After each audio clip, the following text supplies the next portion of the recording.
জয় জগন্নাথ।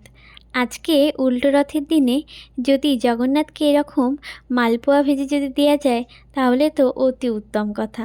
তো চলো আজকে তোমাদের সাথে কিন্তু এই মালপোয়ার রেসিপি আমি শেয়ার করব। তো চলো প্রথমেই দেখিয়ে দিই। আমরা কিন্তু প্রথমে সুজি নিয়ে নিয়েছিলাম, 200 গ্রাম কিন্তু সুজি নিয়েছিলাম। আর তার মধ্যে কিন্তু অল্প করে দুধ দিয়ে দিয়ে মিক্স করছিলাম। আর এই মধ্যে কিন্তু 200 গ্রামই ময়দা দিয়ে দিয়েছিলাম।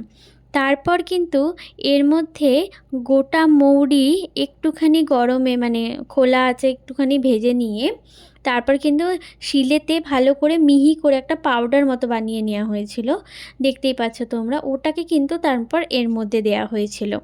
এরপরে আসছে মেন উপকরণ হচ্ছে চিনি। এটা কিন্তু আমরা 150 গ্রাম দিয়েছিলাম। এবার তোমরা অ্যামাউন্ট বুঝে যে তোমরা কতটা কোয়ান্টিটি করছো সেই অনুযায়ী দিও। তারপর কিন্তু অল্প অল্প করে মামনি কিন্তু দুধ দিচ্ছিল আর মিক্স করছিল। পুরো দুধ কিন্তু একেবারে দিয়ে দিলে হবে না, নাহলে কিন্তু ব্যাটারটা অনেকটা পাতলা হয়ে যাবে। অল্প অল্প করে দুধ দিয়ে দিয়ে কিন্তু মামনি মিক্স করছিল। আর মিক্সটা করতে হবে কিন্তু অনেক ভালোভাবে।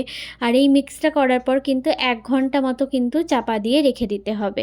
তারপরে কি আর, এই তো তেলের মধ্যে এইভাবে ছেড়ে দিলেই দেখবে কীরকম ফুলে উঠছে সুন্দরভাবে। আর যদি এরকম ফুলে ওঠে তাহলেই কিন্তু বুঝতে হবে মালপোয়াটা একদম পারফেক্ট হয়েছে, মানে মালপোয়ার ব্যাটারটা একদম পুরো পারফেক্ট হয়েছে। তুলতে গিয়ে যদি একটুখানি যদি এধার ওধার হয়ে যায় তার জন্য কিন্তু ভয় পাওয়ার কিছু নেই।